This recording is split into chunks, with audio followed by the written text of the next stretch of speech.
Hindi tayo today. Akit tayo ng hanggang lang tayo kasi mataas. Delikado siya.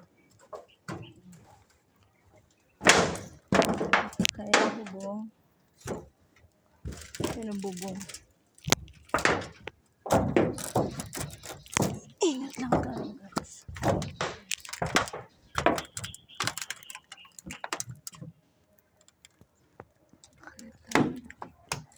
Ito kami sa bahay ng auntie ng asawa.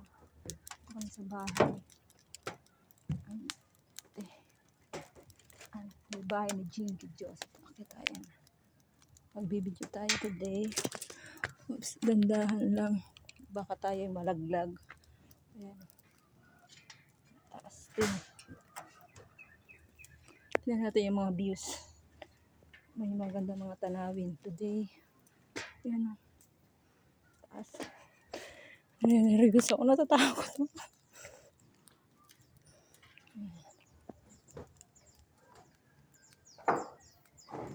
Ang ganda.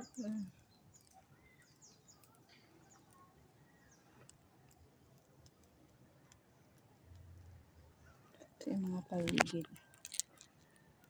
Ayan.